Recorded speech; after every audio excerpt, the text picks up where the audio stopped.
नमस्कार आदाब, मैं हूं वकार अहमद और आप देख रहे हैं इंडिया फर्स्ट रिपोर्ट्स। बकरा ईद आने में सिर्फ 5 दिन बाकी हैं। क्या आप भी सस्ते बकरे के जाल में फंसे वाले हैं या फंस चुके हैं? क्योंकि मैं जो खबर आपके सामने लेके आया हूं कुछ ऐसी ही है। आप अपनी मेहनत की कमाई, ज़िंदगी भर की पूंजी, पूरे साल के पैसे बचाकर, कुर्बानी के पैसे बचाते हैं। उसके बाद आप सोचते हैं कि कहीं कोई सस्ता बकरा मिल जाए। फिर आप आजकल इंस्टाग्राम और यूट्यूब पर वीडियो देखते हैं। वीडियो में देखते हैं कि अच्छा राजस्थान में बकरा बड़ा सस्ता मिल रहा है। फिर आप सोचते हैं मेवात में बहुत अच्छा सस्ता बकरा मिल रहा है। फिर आप सोचते हैं पंजाब जाना चाहिए। क्या आपको मालूम है इस सफ़र में आपके साथ क्या हो सकता है? अब आपको मैं दिखाता हूँ, ये खबर देख लीजिए। स्टूडियो वाले डिबेट करते हैं, हम ग्राउंड पे सच ढूंढते हैं। This is India first reports. Delhi से, यानी कि पुरानी दिल्ली से तकरीबन 7-8 लड़के, नौजवान बच्चे सस्ते बकरों की उम्मीद में यहाँ सर चले गए अजमेर। देखा एक वीडियो, क्या महसूस किया कि बड़े सस्ते बकरे वहाँ मिल रहे हैं। 7-8 लड़कों ने एक ग्रुप बनाया, कार में बैठकर पहुँच गए अजमेर। अजमेर से ठीक पहले पड़ता है किशनगढ़। किशनगढ़ में जब वो पहुँचे तो एक बकरे वाले के दलाल के वो चुंगल में फंसे और वो दलाल उनके साथ जो कराता गया और जो उनके साथ होता गया, दिल्ली आने के बाद उनको ये एहसास हुआ कि वो ठगे गए और हो सकता है उनके खिलाफ कोई कानूनी कार्रवाई ऐसी हो जाती कि वो ज़िंदगी भर जेल में रहते या उनको मार डाला जा सकता था। कैसे मारा डाला जा सकता था? क्योंकि ये सारे लोग क्रिमिनल्स हैं जो आपको यूट्यूब के ऊपर इनवाइट करते हैं और बुलाते हैं अपने अपने शहरों में। सस्ते बकरे दिखाने के चक्कर में आपको लूट लेते हैं और आपको धमकी दी जाती है कि अगर आपने किसी से कुछ जाकर कहा तो गायें खरीदने के नाम पर आपको जेल करवा दी जाएगी। ऐसे ही कुछ लोगों के साथ मैं आज मिला जिन्होंने अपनी बात, अपना नाम बिना बताए सारी बात मेरे सामने रखी। उसी के लिए उनके एक दोस्त है मेरे साथ। पूरा मामला क्या है आपको सुनकर हैरानी भी होगी और मैं आप सबसे गुजारिश करता हूं कि सस्ते के चक्कर में अपनी जान से हाथ ना धो बैठिएगा। कहीं ऐसा ना हो कि आपके साथ पुरानी दिल्ली के अरीब की तरह, जिस तरह से वो फेरी का सामान लेने के लिए फरीदाबाद गया और उसकी लाश वापस आई। अभी बकरा ईद में 4 दिन बाकी हैं। बिना किसी पुख्ता जानकारी के, बिना जान पहचान के, बिना पुलिस के इन्वॉल्वमेंट के ऐसे ही बकरे लेने के सफ़र पर मत निकल जाइएगा।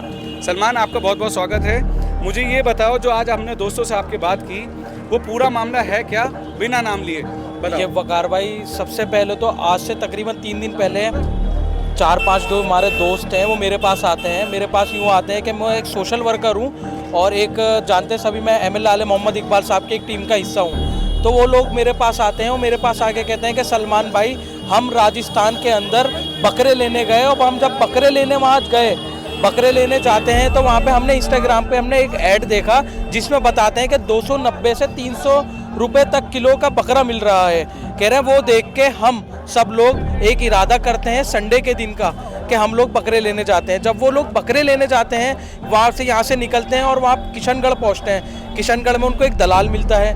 वो दलाल उनसे कहता है कि मेरे फार्म चलो, वहाँ पे मैं आपको सस्ते बकरे दिलवाऊंगा। जब वो फार्म में जाते हैं, बकरों को देखते हैं तो बकरों को देख के पूछते हैं कि इसका रेट क्या है। पहली चीज़, वो बकरों का जब रेट पूछते हैं तो उनको वहाँ पे रेट बताया जाता है कि 340 रुपये किलो बकरा है। वो बकरे को देख के बकरा पसंद करते हैं। उसको देखने के बाद वो बकरा पसंद करके 5, 6, 10 बकरे अपने सेलेक्ट करते हैं और उनको कहते हैं ये बकरे तोल दो। जब वहाँ पे उनके बकरों को तोला जाता है तो वो बकरे 800 समथिंग कुछ किलो बकरे निकलते हैं वो लोग देखते हैं। उसके बाद उनको वो लोग वहाँ से सौदा करा उन्होंने, उनको समझ में नहीं आया, वो वहाँ से अजमेर की ओर रवाना हो जाते हैं। जो उनका कहना है, वो अजमेर जाते हैं, दरगाह में हाजिरी देते हैं। दरगाह में हाजिरी देने के बाद अजमेर के बाज़ार के अंदर घूमते हैं। उनको पता लगता है कि अजमेर के अंदर बकरा मिलता है। तो उनको वहाँ पे इन्फॉर्मेशन मिलती है कि आज बाज़ार नहीं लगा, बाज़ार ट्यूसडे को लगेगा। तो वो लोग सोचते हैं कि जब यहाँ बाज़ार नहीं लगा तो हम वापस किशनगढ़ जाते हैं। किशनगढ़ के जो दलाल था, उस दलाल को फ़ोन करते हैं। वो दलाल कहता है वापस मेरे फार्म पर आ जाओ आप। जब वो उस दलाल के साथ दोबारा बकरे लेने जाते हैं तो वो अपने फार्म लेके जाता है। वहाँ पे उन्होंने देखे थे 45 से 1 बकरे। जब वो वापस आते हैं उनको वहाँ पे मिलते हैं 15 से 20 बकरे। वो कहते हैं भाई बकरा तूने ये दिखाया था, अब बकरा दिखाओ। अब वो बकरे, वो 5-6 बकरे सेलेक्ट करके उसको बकरों को तुलवाते हैं। वो जब वो उनको तुलवाते हैं तो उनको एक बकरा जचता नहीं है। वो कहते हैं इसको हमें अकेला तुलवाओ। जब वो उसको अकेला तुलवाते हैं तो वो बकरा, मानो जो 80 किलो का बकरा है, वो 80 किलो, मतलब 80 किलो का एक मिसाल दे रहा हूँ मैं, 80 किलो का बकरा तो 160 किलो का हो जाता है वो डबल तुलते ही। तो वो लोग उस पर ऑब्जेक्शन उठाते हैं, जो उनका कहना है। वो जब ऑब्जेक्शन उठाते हैं उसके बाद उन्होंने वहाँ पे जो मालिक है और वहाँ का दलाल है वो वहाँ पे 24 से 25 लड़कों को इकट्ठा करता है। वो इकट्ठा करने के बाद उन लोगों पे प्रेशर डालता है कि अब तुम यहाँ पर आ गए। उन बच्चों की ये गलती थी, उन्होंने 11,000 रुपये उसको एडवांस दे देता है। फिर उसके बाद वो कहते हैं कि 5-10 बकरे हैं, अब ये बकरे हमें तोल में समझ में नहीं आ रहा, अब हमारे पैसे वापस कर दो, हम दिल्ली वापस जा रहे हैं। अब यहीं रुक जाते हैं इस बात को, तुम और आराम से मेमोरी शार्प करो। मैं आपको यहाँ पर टोक कर ये बात बता रहा हूँ कि सबसे पहले आप ये फार्म के वीडियोस देखिए जिसके अंदर खरीदार का चेहरा मैं आपको नहीं दिखा रहा हूँ, लेकिन अगर आप भी इस फार्म से, इस जो जगह है किशनगढ़, ये जो फार्म हाउस जिसमें बता रहे हैं बकरे हैं, अगर आप भी वहाँ से ठगे गए हैं तो आप मुझे इंस्टाग्राम पे मैसेज कीजिए, मैं आपकी खबर भी दिखाऊंगा। इंस्टाग्राम पे बहुत सारे ऐसे मैसेजेस मैंने इसी फार्म के देखे हैं जिसके अंदर लोग रो रो कर कह रहे हैं कि उनके साथ हुआ क्या। उसके बाद आपको मालूम है क्या हुआ? उसके बाद उन लोगों को धमकाया गया, उनकी गाड़ी में आग लगाने की बात की गई, उनको ये कहा गया कि इसी फार्म पर 3-4 गाय के बछड़े बंधे हुए हैं, अगर उन्होंने चूं-चां की या कोई भी ऑब्जेक्शन उठाया या उनसे डील नहीं करी तो उसके बाद वो पुलिस को फ़ोन करेंगे और बोलेंगे कि ये गाय का बछड़ा खरीदने आए थे और गाय के झूठे मुकदमे में उनको फंसाया जाएगा। आप सोच के देखिए ये मामला कितना गंभीर है। उसके बाद क्या हुआ सलमान? उसके बाद वो मुझे बताते हैं लड़के, वो कहते हैं कि हमने 5-10 बकरों को तुलवाया, हमने कहा ये सौदा हमारा कैंसिल करो। उसके बाद वो जो वहाँ का फार्म का मालिक है वो आता है, उनको डराता है, धमकाता है। और उन्होंने सबसे वकार भाई सबसे अहम चीज़ ये है कि उन्होंने बकरों के बीच के अंदर गाय के बछड़ों को छुपा के रखा होता है। वो गाय के बछड़े यूँ छुपाते हैं कि कल को कोई हम पे ऑब्जेक्शन उठाए तो वो झूठी केस दर्ज कराने के नाम पर गाय के बछड़े को आगे कर दें कि ये गाय का बछड़ा खरीदने आया है, ये कुर्बानी करने के लिए गाय का बछड़ा लेने आया है। तो वो लड़के के ये बताते हैं कि हमें गाय के बछड़े के नाम पे हमें डराया धमकाया गया और हमें बेहद गालियां दी गई, हमारी गाड़ी को आग लगाने की बात की गई और साथ साथ ये बोला गया कि अगर तुम लोग नहीं मानते तो हम इलाके के लोग हम सब इकट्ठा होकर तुमको मारेंगे, मार के 100 नंबर फ़ोन करेंगे, 100 नंबर फ़ोन करके ये कहेंगे कि ये गाय का बछड़ा जो है यहाँ बंधा हुआ है, उस गाय के बछड़े को ये लोग खरीदने आए हैं, ये खरीद के उसकी कुर्बानी करेंगे। ये बहुत न्याय गलत है।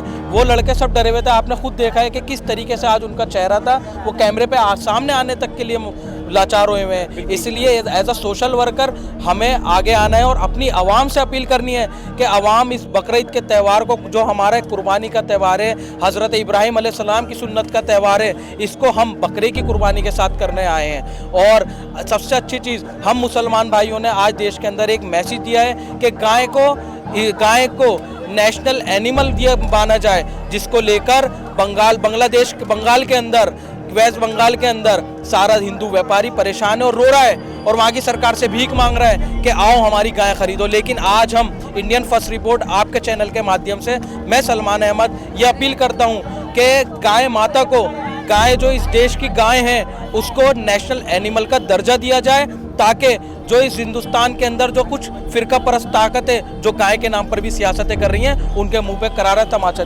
मारा जाए। Thank you. तो आप ये बात समझ लीजिए कि आपकी अगर हैसियत एक बकरा काटने की है तो 2 बकरों की उम्मीद में अगर आप शहर से शहर जा रहे हैं तो समझ लीजिए कि आप अपनी जान को हथेली पर रखकर जा रहे हैं। अगर आप किसी को जानते हैं, अगर आपके किसी से रिश्ते हैं, जो फार्म हाउस चल रहे हैं, जो रजिस्टर्ड हैं, सिर्फ आप उन्हीं के पास जाइए। कच्चे लालच के अंदर अपनी जान के साथ खिलवाड़ ना करिए। आज मैं उन लोगों के साथ मिला, उन्होंने अपनी पूरी कहानी मुझे बताई। ये फार्म जो मैं आपको वीडियो दिखाया है, इस फार्म को दिल्ली पुलिस अगर चाहे तो स्वतः संज्ञान लेकर के अपने बिहाफ पर इसकी इन्वेस्टिगेशन कर सकती है। हो सकता है कि ये लोग जिनके साथ ये हादसा हुआ है वो सामने आकर अपने बयान दे दें। साथ ही मैं आपको एक और तजर्बे की और अचंभे की बात बता दूं कि वहाँ से वो किसी तरह से वो 7 लड़के अपनी जान बचाकर अपने पैसे को डबल खर्च कर 10 बकरे वहाँ से लेके आए और तकरीबन 800 किलो का वज़न वहाँ तोला गया। और जब वो दिल्ली लाकर उसका वज़न तोला तो सारे बकरों का वज़न तकरीबन 400 किलो था। यानी कि अगर उन्होंने 1,26,000 का माल खरीदा है तो वहाँ वो 2.5 लाख रुपए पे करके आए, जस्ट डबल। अगर उन्होंने 2.5 लाख का माल खरीदा है और यहाँ आकर वो अगर आधा हो जाता है तो तकरीबन डबल का नुकसान उनको हुआ। साथ ही उनके साथ कोई हादसा हो सकता था। इसीलिए मैं आप सबसे गुजारिश करता हूँ, सतर्क बनिए, सावधान रहिए और देखते रहिए इंडिया फर्स्ट रिपोर्ट्स।